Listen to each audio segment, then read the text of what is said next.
नमस्कार मेरे प्यारे दोस्तों, स्वागत है आप सभी का छत्तीसगढ़ के भूगोल की हमारी 7वीं क्लास में, जिसमें हम नदी अपवाह तंत्र को समझेंगे। छत्तीसगढ़ में मेजरली 5 अपवाह तंत्र हैं। एक है महानदी अपवाह तंत्र। महानदी अपवाह तंत्र मतलब महानदी और महानदी से मिलने वाली अन्य नदियाँ, जो मुख्यतः मध्य भारत की हैं। शिवनाथ नदी महानदी में मिलती है और बाकी जो भी नदियाँ मिलती हैं। दूसरा बड़ा अपवाह तंत्र गोदावरी नदी अपवाह तंत्र है। और मेन गोदावरी नदी में एक तो छत्तीसगढ़ की इंद्रावती नदी मिलती है और सबरी नदी मिलती है, वो सब हम इत्मीनान से समझेंगे। तीसरा गंगा नदी अपवाह तंत्र है। गंगा नदी अभी हम पढ़ेंगे, ये सामने ही दिख रहा है आपको। ये जो सोन नदी है वो जाके गंगा में मिलती है, तो मेन तो गंगा नदी अपवाह तंत्र हुआ। तो छत्तीसगढ़ की वे नदियाँ जो सोन में मिलती हैं वो गंगा नदी अपवाह तंत्र कहलाती हैं। चौथा नर्मदा नदी अपवाह तंत्र है। जो नदियाँ जैसे बंजर और टांडा मेन दो नदियाँ हैं जो नर्मदा नदी में मिलती हैं, तो वो नर्मदा नदी अपवाह तंत्र कहलाती हैं। और एक ब्राह्मणी अपवाह तंत्र है जो जसपुर जिले से शंख नदी है और छोटी छोटी और नदी है, वो जो ब्राह्मणी नदी में मिलती हैं जाके, तो वो ब्राह्मणी अपवाह तंत्र कहलाता है।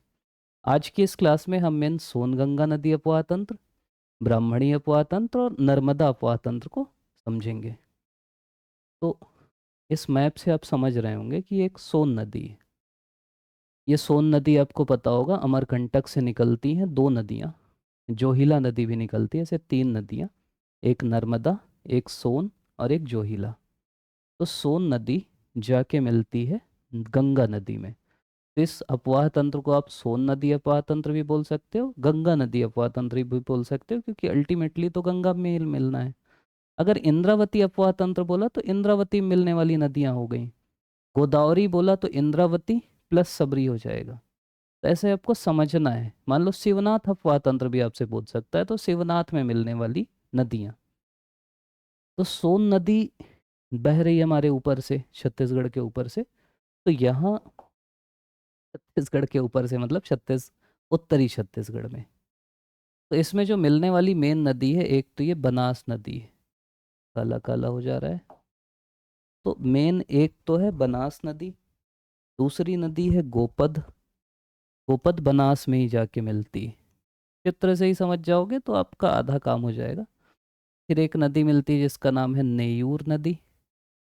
फिर यहाँ से जो मुख्य नदी है उसका नाम है रिहंद। रिहंद ऐसे करके जाके इसमें मिलती है।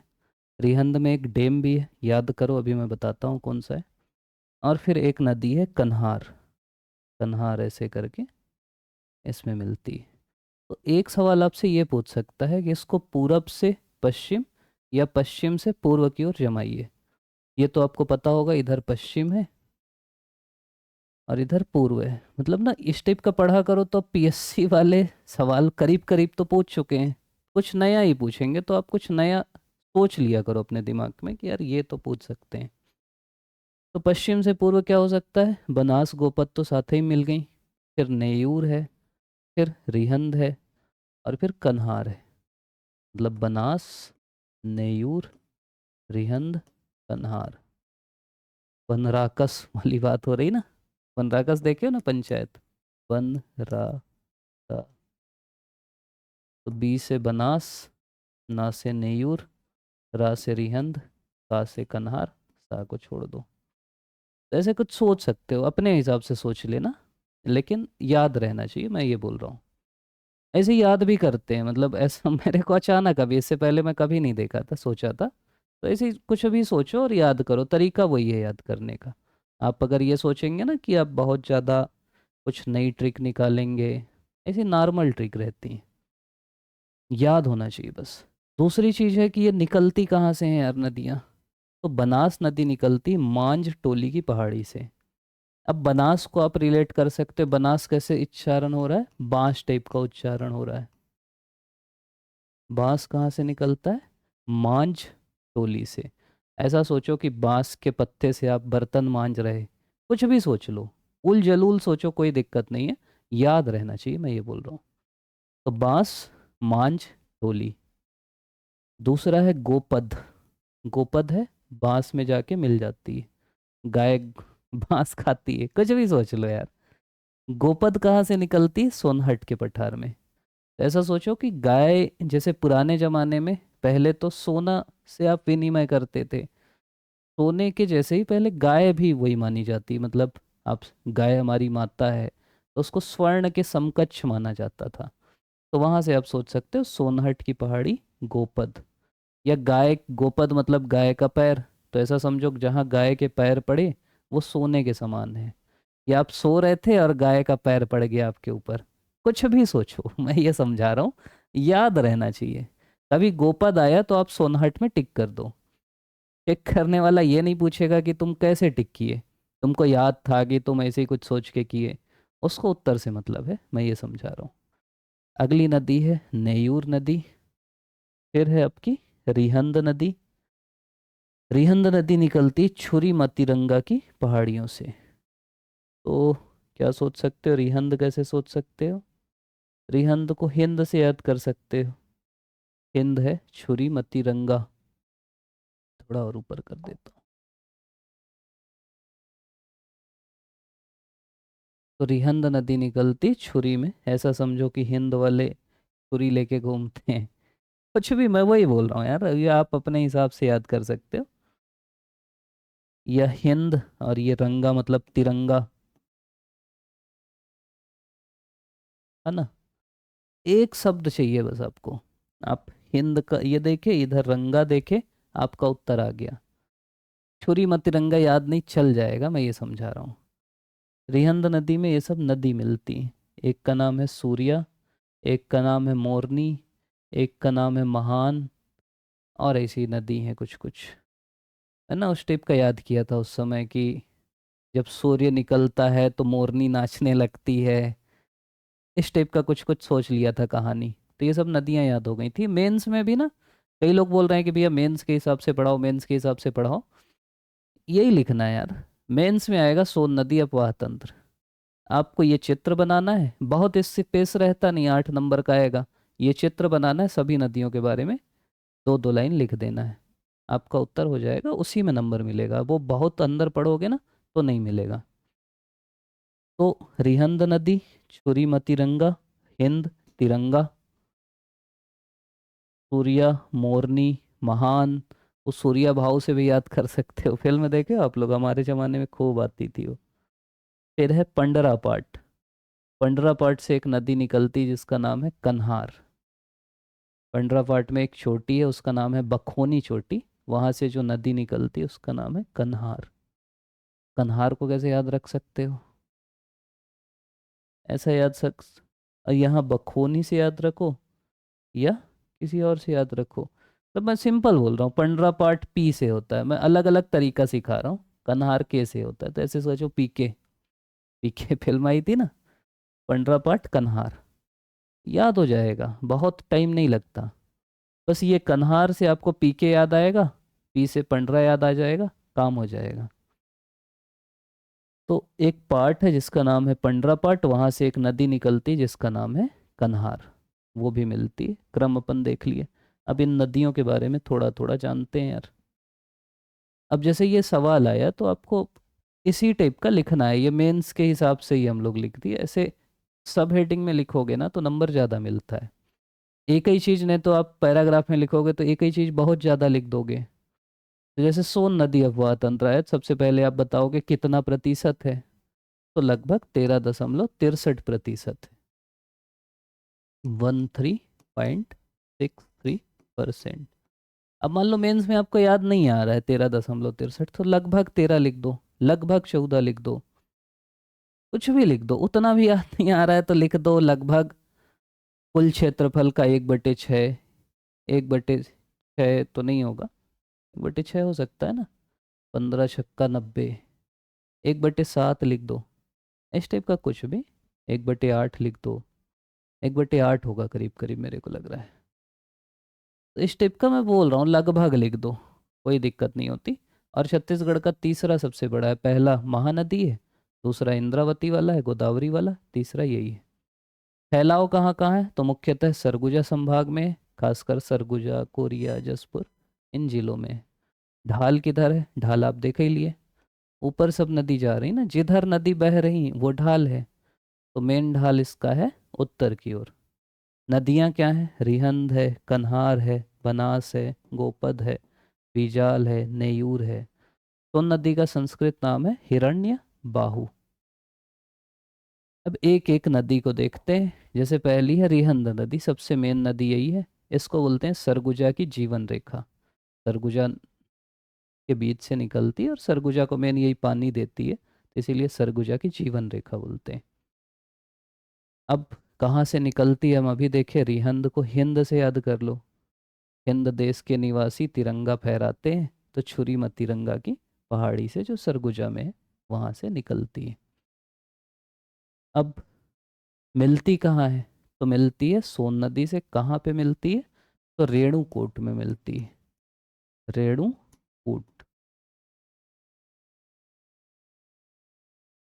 अब इसको कैसे याद रख सकते हो, तो जहाँ पे रिहंद मिलती है वहाँ कूट देती है सोन उसको कि बेटा अब मेरे साथ रहो, या रिहंद सोन को कूट देती है। कोई भी कूटा, कूट से याद रख लो। इसका प्राचीन नाम क्या है, तो रेणु या रैंड करके नाम है। ये तो प्राचीन ना संस्कृत ही रहता है, तो उसी अक्षर से मिलता जुलता रहता है। कुल लंबाई करीब है इसकी 145। आखिरी में नदी का एक डिसेंडिंग ऑर्डर देख लेना कि वो जमाने के लिए पूछेगा। पीएससी अब जिस पैटर्न में जा रहा है ना, पीएससी या व्यापम, वो बड़ी से छोटी ही पूछेगा। उत्तर से दक्षिण पूछेगा, पूरब से पश्चिम पूछेगा, वही सब पूछेगा। इसके तटीय नगर क्या है, तो उस नगर का नाम है महेशपुर। तो हिंद देश में सबसे मुख्य देवता है महेश। महेश मतलब शंकर जी। तो महेशपुर इसके तट में नगर है। इसमें बेसिन बोलते हैं सिंगरौली बेसिन। सिंगरौली, यहाँ कोयला वेला निकलता है। इस नदी में ये आ सकता है। ये गोविंद वल्लभ पंत ना, बहुत बड़े नेता थे, आज़ादी के समय के पीएम भी रहे। तो उनके नाम से बांध बना, गोविंद वल्लभ पंत बांध। उत्तर प्रदेश में है, तो ये बांध इसी रिहंद नदी में है। इसमें मिलने वाली सहायक नदियाँ क्या है, महान, मोरिनी, सूर्या, घुनघुट्टा, गोबरी। क्या सोच सकते हो, वही सोचो कि यार हिंद रिहंद जब निकल रही थी तो सूरज उदय हुआ। सूरज उदय हुआ तो मोरनी नाचने लगी, गाय गोबर दे दी उसी समय। गोबर दी तो उसमें घुनघुट्टा लग गया। और ये हमारे महान देश का काम है। ऐसी कुछ कहानी सोच लो, मैं ये समझा रहा हूँ, कुछ भी सोच सकते हो। सूर्य को देख के मोरनी नाची, उसको गाय देख के गोबर कर दी, उसमें घुनघुट्टा लग गया, गाय महान है। ऐसा करके कुछ भी सोच के ये नदियों को रिलेट कर लो, और कुछ नहीं। अगली नदी कन्हार नदी। कन्हार नदी क्या है, छत्तीसगढ़ झारखंड की सीमा पे प्रभावित है। अब ये आप ऑप्शन से भी समझ सकते हो कि कन्हार सबसे लास्ट में है, तो लास्ट में इधर ही तो झारखंड है ना, तो झारखंड की सीमा में रहेगी। कहाँ से निकलती, बखोनी चोटी, गिधा दोधी, पंडरा पाट, बगीचा तहसील। तो पंडरा पाट में ना चोटी का नाम है बखोनी चोटी। मिल तो सब सोन नदी में ही रही है।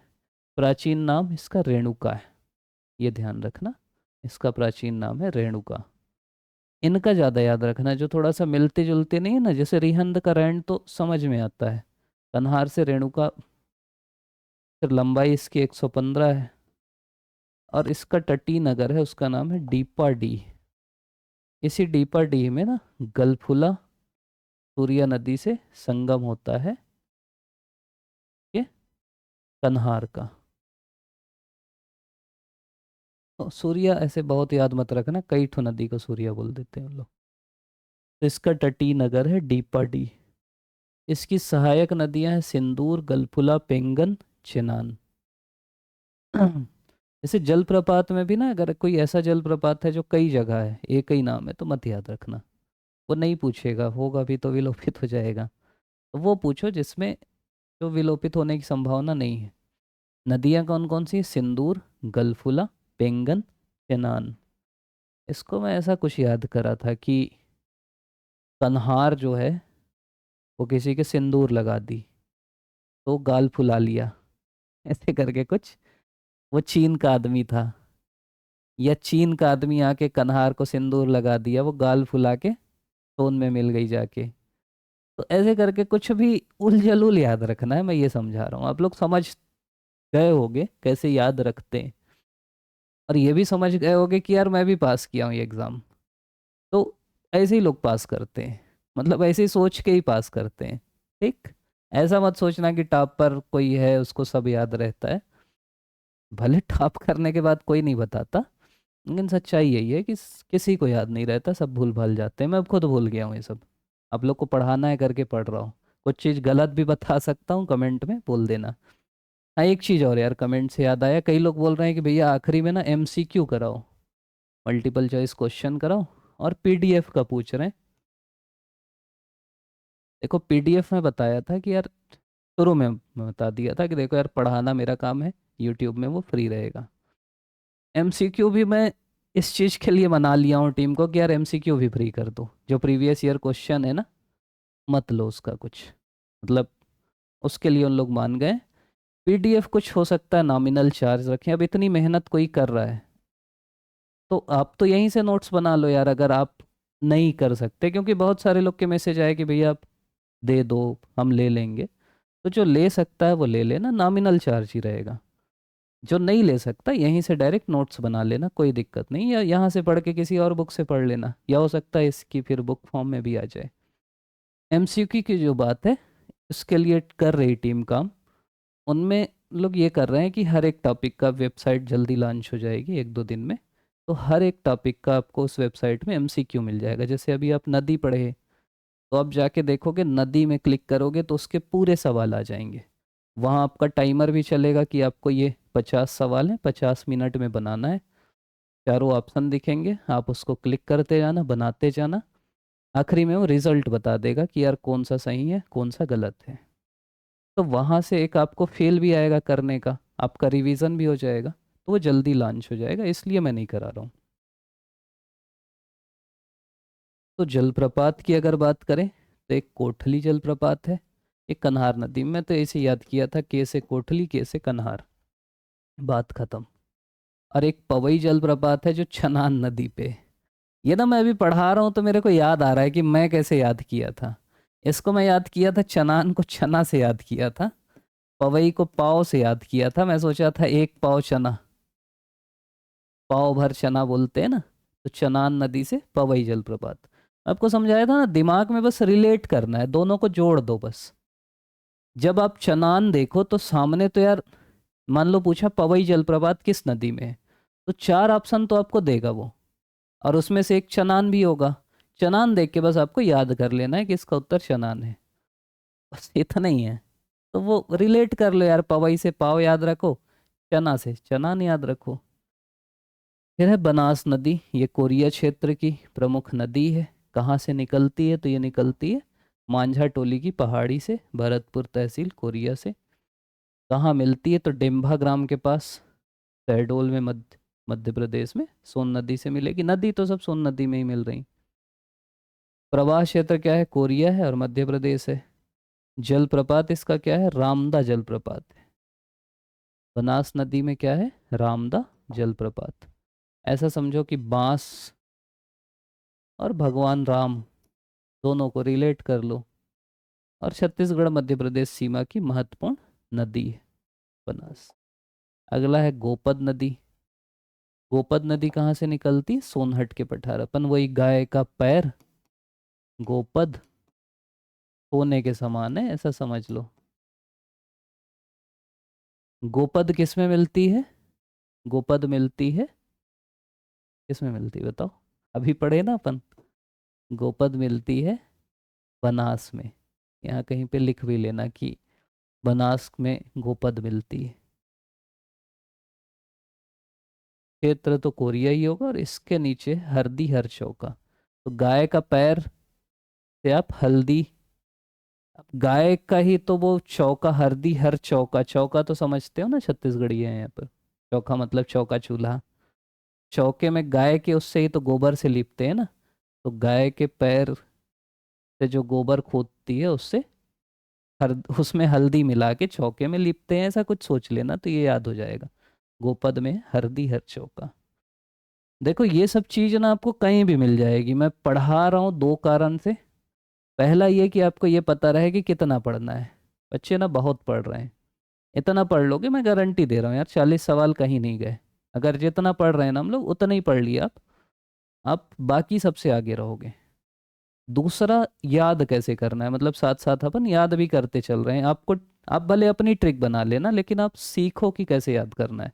आप रट नहीं सकते, कोई नहीं रट सकता। अगला है ब्राह्मणी नदी अफवाह तंत्र। इधर की कहानी अपन भूगोल में समझेंगे कि कोयल, साउथ कोयल, ये सब मिलके ब्राह्मणी बनती हैं। छत्तीसगढ़ से एक ही नदी निकलती है जिसका नाम है शंख। ब्राह्मणी आप ब्राह्मण से याद कर लो। ब्राह्मण क्या फूकते हैं? शंख फूकते हैं। तो ब्राह्मणी में कौन सी नदी मिलेगी? शंख नदी मिलेगी। क्षेत्र कितना है इसका? तो लगभग 1.03% है।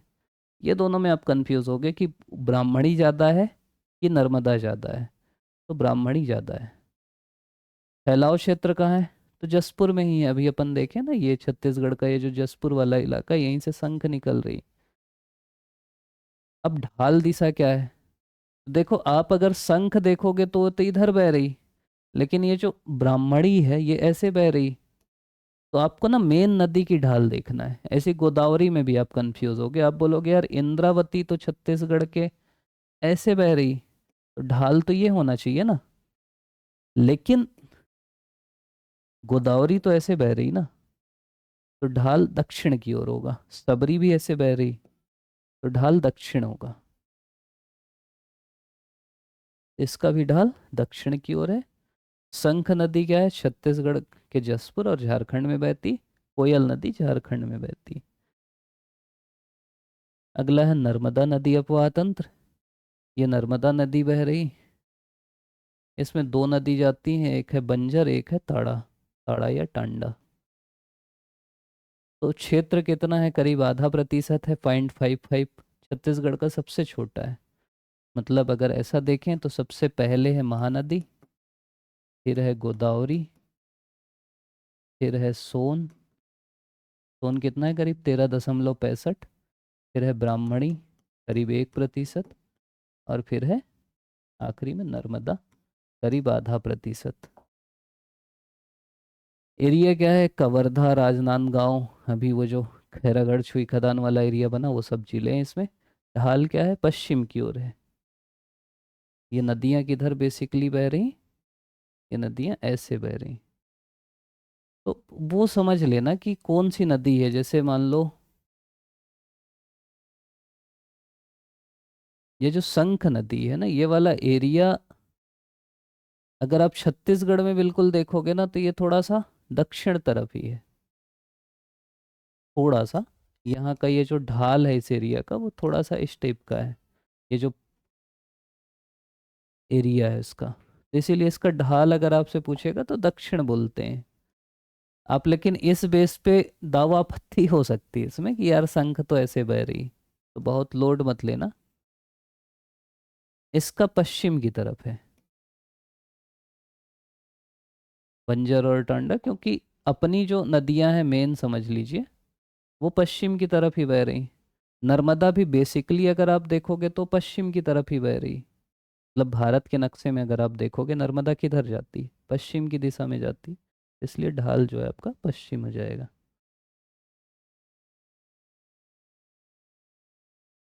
बंजर नदी क्या है? पश्चिम की ओर बहने वाली सबसे लंबी नदी है ना। बंजर सबसे लंबी, बंजर है लेकिन सबसे लंबी। और एक है ताड़ा नदी, और एक जोहिला नदी भी है। बंजर नदी खैरागढ़, छुई खदान, गंडई जिले के बंजरपुर से निकलती। नदी का नाम बंजर है, बंजरपुर से निकलती। ताड़ा नदी कबीरधाम जिले से निकलती है, और जोहिला नदी अमरकंटक से निकलती है। अमरकंटक से तीन नदियां निकलती हैं, नर्मदा, सोन और जोहिला। तो ये आपका तीन नदियों का हो गया। एक बार और बता दूं, जल्दी जल्दी देख लेते हैं यार, रिवीजन ही तो कर रहे हैं अपन। सोन नदी में क्या है? बनास है। बनास में गोपद मिली, नेयूर है, रिहंद है, और कन्हार है। बनास नदी मांचटोली की पहाड़ी से निकलती है, गोपद सोनहट से निकलती है, रिहंद छुरी मतरिंगा से निकलती है, कन्हार बखोनी चोटी पंडरापाट से निकलती है। तो ब्राह्मणी 1% है। शंख नदी मिलती है नर्मदा में, बंजर और ताड़ा मिलती है। तो ये अपना अपवाह तंत्र हुआ। अगर छत्तीसगढ़ का अपवाह तंत्र हुआ तो पांचों को लिखना है। अगर कोई एक पूछा तो इसी फॉर्मेट में लिखना है कि कौन कौन सी नदी है, कहाँ से उद्गम है, कौन से सहायक नगर हैं, कितना प्रतिशत है। तो आप अभी तक देख रहे हैं के लिए बहुत बहुत धन्यवाद, और इतना प्यार दे रहे हैं उसके लिए भी बहुत बहुत धन्यवाद। कमेंट करते रहिएगा, कमेंट से हौसला मिलता है, मज़ा आता है सुन के। पुनः बहुत बहुत धन्यवाद।